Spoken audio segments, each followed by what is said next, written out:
بالنقص وسماته، والصلاة والسلام على سيد المرسلين سيدنا ومولانا ونبينا وشفيعنا محمد صلى الله عليه وسلم.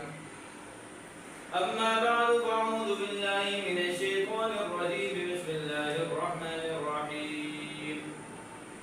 يا أيها الناس اتقوا ربكم الذي خلقكم من نفس واحدة وخلق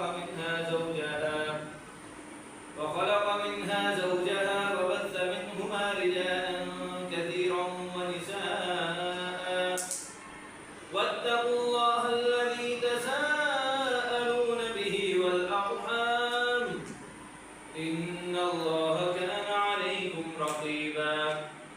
وقال الله تعالى في مقام آخر: يا أيها الذين آمنوا اتقوا الله وقولوا قولا سديدا يصلح لكم أعمالكم ويغفر لكم ذنوبكم، ومن يطع الله ورسوله فقد فاز فوزا عظيما. فقال رسول الله صلى الله عليه وسلم: النكاح من سنتي، وفي رواية: فمن رغب عن سنتي فليس مني. سبحان ربك رب العزة عما يصفون،